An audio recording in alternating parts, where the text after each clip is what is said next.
My car got stolen from my motherfucking apartment in my hometown of Los Angeles, California, in fucking Encino, no less. Encino of all places. Two assailants used one screwdriver to break in my front door and then go back into the garage and take my fucking car. We know the playbook so far. If you're a crackhead or a loser, you come to the valley to try and steal things because you think this is where the rich people live. But I'm on the north side of Ventura Boulevard, and if you're from the valley, you know you ain't got money like that when you're on the north side. Now, depending on...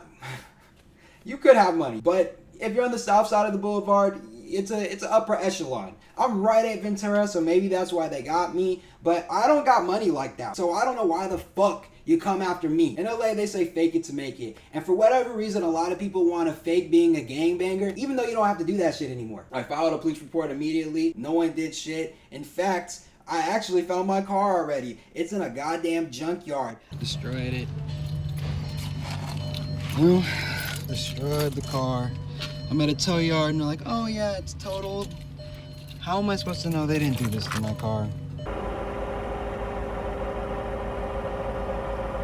A detective from the LASD, the sheriff department, tried to blame me and say I left it at a Best Buy in Van Nuys, even though I have all the goddamn security footage. And when he called me, he was like, this is just a courtesy. What the fuck do you mean this is a courtesy? LAPD told me that I'd have 30 to 40 minutes to go and retrieve my car after they called and said they found the vehicle before they impounded. It's absolute bullshit that someone who's a victim of a crime has to suffer the time of dealing with an impound when they get their car stolen. I don't know how the city came to the conclusion that they should impound vehicles that are stolen instead of calling the people who file police reports, but that's where we are. Maybe it's because they're like, oh, insurance will cover it and we can rack up some money and make some money for the city through fucking fraud. But I think maybe there's a better way. Anyway, I have the footage. We're gonna break it down and hopefully you guys can help me find out who these people are. Here are the motherfuckers in question. I'm not going to waste any time. We're going right to the screwdriver, and I'm going to pause it so you can see clearly that it is a screwdriver. Obviously, she's covering her face with a hood. I don't know what race this woman is, but I can guess what this motherfucker is over here. Now, I don't like to assume, but I like to think that this guy is a mix of the colonized and the colonizer. Which is why I guess this guy thinks he's entitled to my motherfucking car. Leave what ethnic background you think this guy is in the comments, and for extra brownie points, go ahead and tell me what profession you think this guy should be doing instead of stealing cars from people who are hardworking individuals. Here's another angle of the door opening. They cover their face momentarily. Oh, it's so romantic.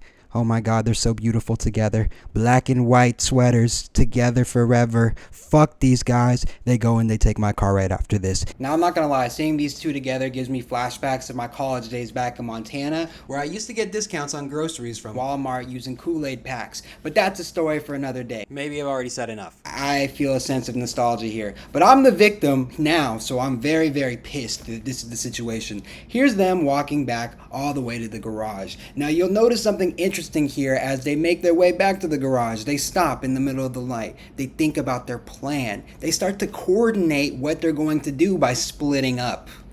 Why? I don't know. I really don't know because they're literally on footage the entire time. But they probably know that the LAPD is unmotivated to solve crimes of any stature unless they're being paid under the table. So this is where we're at. This woman is going to the laundry room. She's texting her man or texting somebody else. Maybe there's somebody else outside the apartment right now who's coordinating this whole thing. The boss man, the kingpin, who knows? It might be exciting for the LAPD to do something and find out some answers. But my guess is that they're just texting each other at this moment to create this idea that they're not doing exactly what they're doing.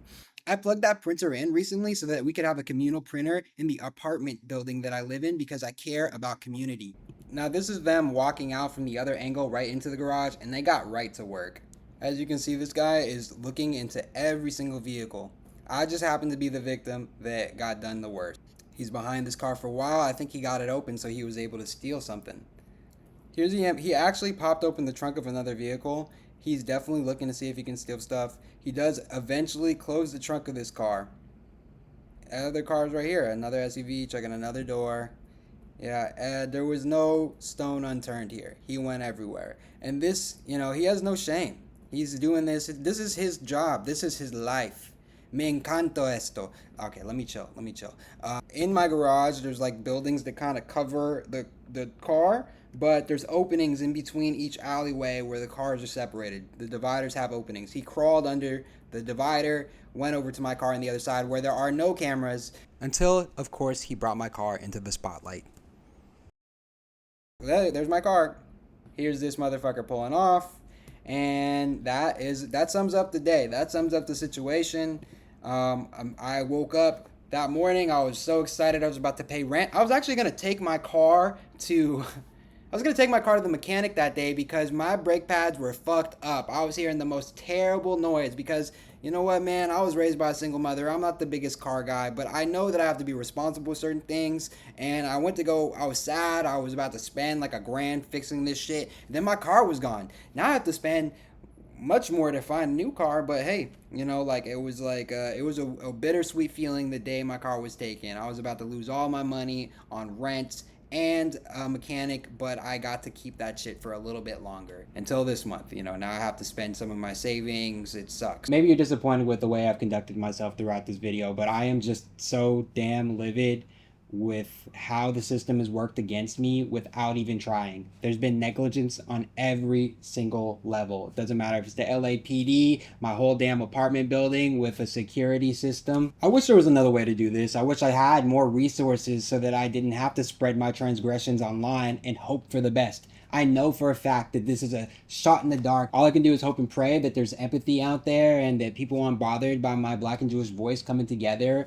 But hey, here we are on YouTube. If you know something, you see something, say something, or just watch the entirety of this video, maybe it will help me. I'm not monetized, but you know, maybe this could get me there. I don't fucking know. Do it for the betterment of Los Angeles if you're not going to do it for me.